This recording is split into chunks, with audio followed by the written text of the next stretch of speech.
Your brain is the most powerful weapon in the world. Once you put away your phones and your computers and all that shit we have nowadays, yeah, it's great. We're up to date, but your brain is the only thing you have when you're going through depression, when you're going through hard times, when you're going through death, real life shit. You can't Google that shit, man. You're alone. You're alone. You may have a shrink you're going to, you may have a best friend you're going to, but there's 24 hours in the day where you're alone in this brain, and your brain is talking to you in all kinds of ways, and it wants to control you and pull you in these different pockets. If you can't control your own brain and your brain controls you, you're fucked. You got to tell your brain where you want to go and how you want to go and how you want to get there. You got to control it. If not, it's over. It's over. What existed for me was, okay, man, how am I going to fucking make this work? And all I knew back then was hard work. The only way anything gets accomplished. That's all I heard back in those days. You got to work hard. You got to work hard. I'm not getting I can't get this paragraph. I can't remember what the fuck's in this paragraph to pass this test to get in the military. Read again. Still not getting it. Read again. But if you're not getting it, write it out. And that's how I started learning. Okay, well, I gotta write out every fucking thing I do. And then write it out again, and write it out again. And guess what happened? I got it. I can't swim. I'm negative buoyant. Go back again. I can't swim. Go back again. Go back again. Go back again. I got it. I realized if I keep going back and going back and going back until the shit just becomes, your mind will say, fuck, okay, we're gonna figure it out. It'll find a way. Because he is not going to stop. It's not like I'm gonna try one more time. No, it's just like alarm clock goes off, boop, we're going back. I can't read right, we're going back. I gave myself no way out, and my mind realized that. They said, okay, we're gonna adapt and overcome now. Like a lot of people say, like when I say trying hard, your mind knows, man. It knows this guy's bullshitting me, man. This guy's lying. There's no truth behind it. When I was in Navy SEAL training, people go, how were you there for 18 months? The program was only 6 months long. You were in 3 hell weeks in 1 year. No one's ever done that. How did you do that? I talk about the new norm. When I lived in a $7 a month place when I was growing up for a short period of time, I loved it. I didn't know any different. That was my norm. Once we moved out of that place, we moved to a $236 a month place. I was like, shit, I never want to go back to that little piece of shit. But if you go back to that $7 a month place and you realize this is where I live, this is all I got, your mind says, roger that, this is home. So when I was going through Navy SEAL training for 18 months and going back through all the hard parts over and over again, I told myself after the first time, I knew it was gonna be a long journey there. My body was breaking down. It was just how it was going on. I said, you know what, this is my new norm. So my mind said, it's like going to work. Like you go to work, you put your suit and tie on, I go into suffering every day. Every day, suffering, being broken, duct taping my feet up, stress fractures, shin splints, being broken. This is my new norm. And your mind says, if we're not broken, this ain't normal. We gotta be broken. So then your mind starts to get tougher and tougher and more callous. People go, how'd you run on broken feet? Broken shins. My mind knew this is how we operate. We're in Navy SEAL training. This is what we are. I became hell. And that became my new norm. I gave myself no way out. There was nothing outside these walls of hell. Nothing. I love God, but for a short period of time, I became the devil because that was hell. I became the boss, the owner, the CEO of Navy SEAL training. That was my mindset. And that's how you get through things. You immerse yourself in wherever it is, and you become that.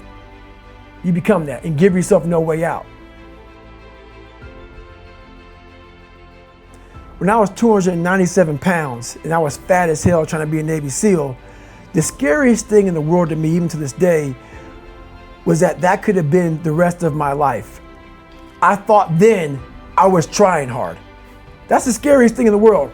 I thought then, 297 pound, working for Ecolab, spraying for cockroaches, making $1,000 a month. I thought that was me at my 100% potential. Come to find out, a few years later, I wasn't anywhere near that. 106 pounds less, graduate Navy SEAL training, went on to do all these other things. Looking back on that, that was me trying hard. That's why people gotta understand, what is in us, we have no idea until we start trying hard. And I mean really trying hard, where you're obsessed with, hey, this is my new norm. My new norm is that, wow, this isn't always fun. It's not always meant to be fun. And that's when you know you're trying hard. People hear my story and think this guy is sadistic. I realize how the brain works. I figured out how the brain works. I'm a scared kid, and that's what gives me so much power. I had no foundation, and I built this off of just researching the mind. The feeling you get is basically invincibility. You realize that you can't do it all the time. When you need to do it, I know I can go to a place that I can live in. And when you know that you can run on broken legs and you can do certain things that a lot of people can do, but they're not willing to do, this power, this sympathetic nervous system of fight or flight, and you're fighting, it gives you this charge of energy of when you're sitting there at 3:30, 4 o'clock in the morning and you're duct taping your feet up because they're broken, and you're doing it by yourself, and you're going through arguably one of the hardest training in the world. And these guys, most of them are healthy, and you're going through it broken, and you're already at a disadvantage, but you're still there. You can feed into that and tap into that for a lot of power. But if you look at it, well, I'm broken, man. I'm not gonna make it. But if you look at it as, man, I'm broken and I'm still here. And I'm fighting, and I'm gonna find a way to get through this because I have no other place to go. It gives you a lot of power.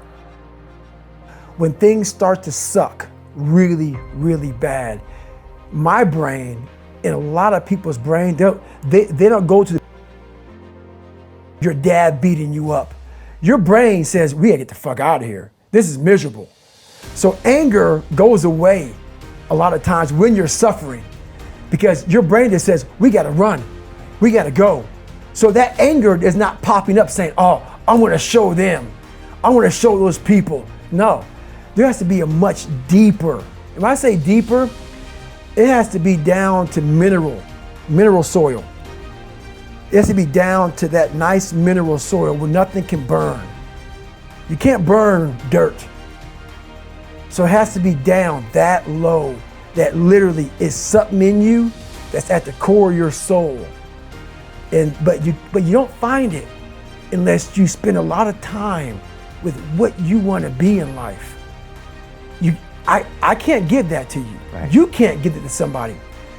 When you find your true passion in life, and my passion for me was like, oh, I want to be, I didn't give a fuck about Navy SEALs, Army, I don't give a shit. I want to serve my country.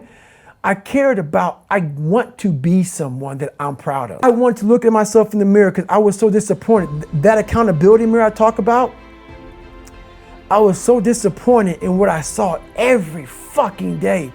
I wanted everybody to love David Goggins. And a lot of people did. I didn't love myself. But I knew a lot of us want to find peace first. So people say, man, you always talk about this suffering and pain and shit. I'm at peace right now because I went through that. Right. You don't find peace first. If you do, Merry Christmas. More power to you. More power to you. I found peace on the opposite end of finding myself. And no one really finds themselves without going through trials, tribulations, suffering, accountability. And accountability is suffering. Being accountable every fucking day for doing right for yourself, for the people next to you, it's miserable. It's hard.